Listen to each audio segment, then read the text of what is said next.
ಇದು ನನ್ನ office. Hi hello ನಮಸ್ತೆ, ವೆಲ್ಕಮ್ ಟು ನನ್ನ ಯೂಟ್ಯೂಬ್ ಚಾನಲ್ ಮಿಸ್ಟರ್ ನಿಮ್ಮ ಕನ್ನಡಿಗ.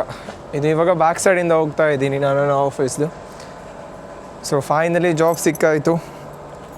ಅದಾದಮೇಲೆ ಏನೇನೆಲ್ಲ ಆಯ್ತು ಅಂತ ಹೇಳೋಣ. ಓ ಓ ಓ ಓ ಓ ಓ ಓ ಇದು ನಮ್ಮ ವೇರ್ ಹೌಸು. ಸೊ ನಾನು ಇಲ್ಲಿ ಇಡ್ತೇನೆ ನನ್ನ ಇದನ್ನು.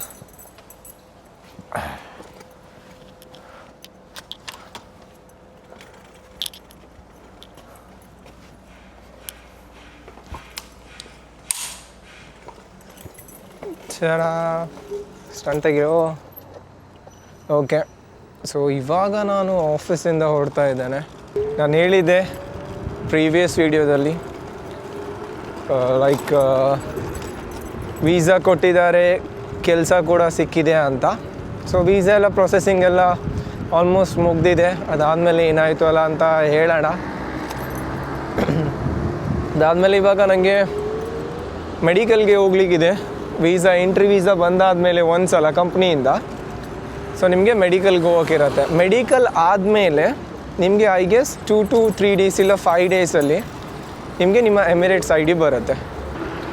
ಸೊ ಮೆಡಿಕಲೆಲ್ಲ ಆದಮೇಲೆ ನಿಮಗೆ 3 to 5 days ನಿಮಗೆ ನಿಮ್ಮ ಎಮಿರೇಟ್ಸ್ ID ಬರುತ್ತೆ. ನಿಮ್ಮ ಎಮಿರೇಟ್ಸ್ ID ಬಂದಮೇಲೆ ನೀವು ಇಲ್ಲಿ ಲೀಗಲಾಗಿ ವರ್ಕ್ ಮಾಡ್ಬೋದು, ಲೈಕ್ ಲೀಗಲ್ ಆಗಿರ್ಬೋದು. ಇಲ್ಲಿ ಇರೋಕ್ಕೆ ಲೀಗಲಾಗಿ ನಿಮಗೆ ವೀಸಾ ಬೇಕು.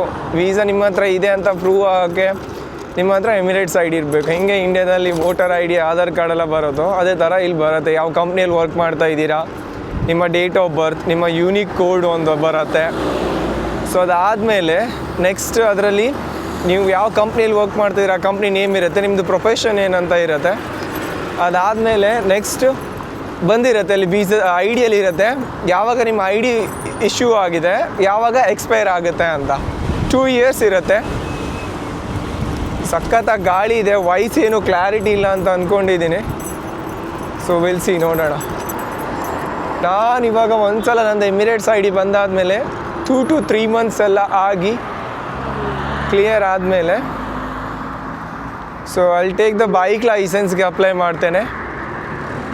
ವೀಸಾ ಬಂದಾಗಿ ID ಬಂದಾದಮೇಲೆ ಒಂದು 2 to 3 months ಆದಮೇಲೆ ಲೈಸೆನ್ಸ್ಗೆ ಅಪ್ಲೈ ಮಾಡ್ತೇನೆ. ಲೈಸೆನ್ಸ್ ಅಪ್ಲೈ ಮಾಡಾದಮೇಲೆ ಮತ್ತೆ 2 to 3 months ವೆಯ್ಟ್ ಮಾಡಿಬಿಟ್ಟು ಅಲ್ಲಿ ಟೇಕ್ ದ ಒಂದು ಸ್ಪೋರ್ಟ್ಸ್ ಬೈಕ್ ತೆಗೆಯೋದು ಒಂದು ಡ್ರೀಮ್ ಇದೆ. ಗೊತ್ತಿಲ್ಲ ಹೆಂಗೆ ಹೋಗುತ್ತೆ ಹೆಂಗಾಗುತ್ತೆ ಅಂತ. ಒಬ್ಬಿಯಸ್ಲಿ ನಾನು ತೆಗಿತೀನಿ. ಓಕೆ, ಸೊ ಅದು ತೆಗ್ದಾದ್ಮೇಲೆ ಇನ್ನೂ ಚೆನ್ನಾಗಿರೋ ಕಂಟೆಂಟ್ ಮಾಡೋಣ, ಹೆಂಗಾಗುತ್ತೆ ಹಿಂಗೆಲ್ಲ ಆಗುತ್ತೆ ಅಂತ.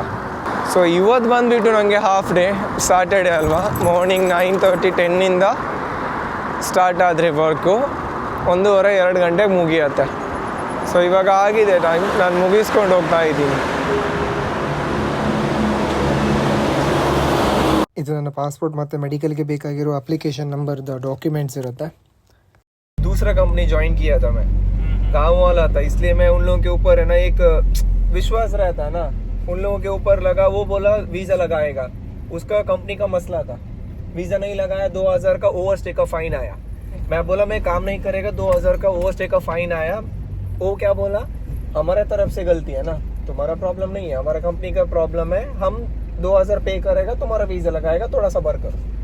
5 महीना तक हो गया, 7,500 का आया फाइन. 7,500 का फाइन आने के बाद क्या हो गया पता है, मेरे पापा का इंडिया में एक्सीडेंट हो गया. मेरे को इंडिया जाना था. ये लोगों ने क्या बोला, हमने पे कर दिया है, तुमने टेंशन मत ले लो, आप जा सकते हैं, टिकट करवा दो. मैं लास्ट मई मंथ है ना 10 तारीख को टिकट किया. उसके बाद ये लोगों ने क्या बोला, 10 को नहीं 15 को पोस्टपोन करो टिकट, तब तक तुम्हारा वीज़ा आएगा. मैं पोस्टपोन नहीं किया, सीधा जाके चेक किया. चेक करने के बाद पता चला ये लोगों ने मेरा वीज़ा नहीं लगाया. कितना फ़ाइन हो गया, 9,000 dirham का फ़ाइन हो गया. अभी मैं ये कंपनी में ज्वाइन करने के टाइम 10,500 का फ़ाइन था. मेरे पास उतना पैसा नहीं था.